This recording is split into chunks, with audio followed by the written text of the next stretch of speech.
Hi, Dr. Charles Chabert, urologist and director of the Prostate Clinic. The following video is here to provide you with some information regarding a cystoscopy.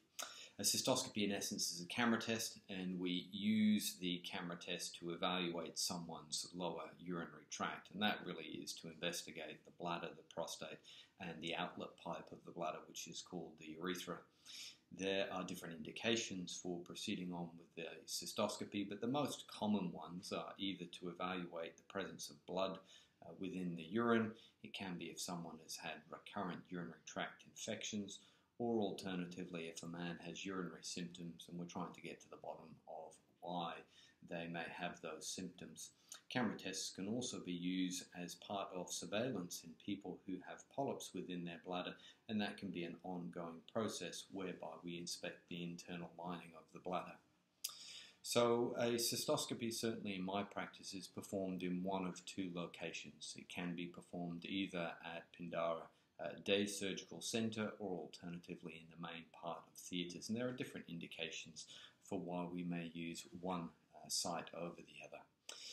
Before we proceed on with a camera test, it's important that you provide us with all of your background health details, including medications that you're on. It's really important to let us know if you are taking blood thinners, as in the majority of people, these do need to be stopped prior to proceeding on with a cystoscopy.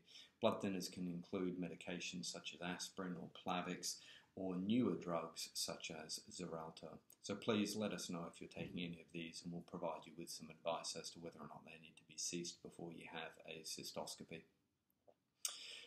The cystoscopy is usually performed under a light general anaesthetic, and so there's a period of time whereby an individual needs to fast or refrain from consuming either fluids and also solid food.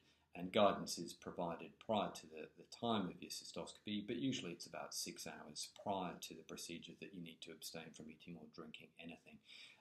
The anaesthetist on the day will provide you with more specific information.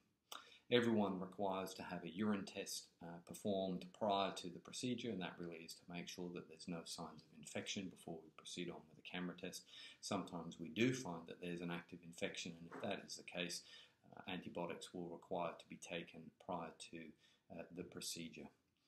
A cystoscopy is a pretty straightforward procedure for the majority of people. It usually takes anywhere between 10 to 20 minutes to perform, and that will obviously depend on what we find at the time of the cystoscopy. Afterwards, people are transferred through to the recovery department where you come to from your light anaesthetic. You'll have a cup of tea and a bite to eat, and under normal circumstances I'll come through and highlight the findings of the cystoscopy for you and let you know what the plan moving forward is. It's not uncommon after a cystoscopy to experience some stinging and burning when you pee, and that usually is for the first couple of pees only, and that settles down throughout the course of the day. Sometimes people can see some blood within their urine, and again that is usually self-limiting. Infections after a cystoscopy are rare, but sometimes the process of a cystoscopy is combined with the administration of antibiotics at the time. Certainly if you were to feel unwell after the cystoscopy, if you had a temperature or a fever, or you were noticing that you were peeing more urgently and it was more painful to pee and that wasn't settling down, that could be the sign that you were developing an infection. If that is the case, please let us know as soon as possible, and the pathway moving forward would be to obtain a urine sample to confirm that or decline the presence of an infection. So if you have any additional questions that haven't been answered through this video, please contact the office prior to your cystoscopy so that we may answer any questions for you. Thanks for that.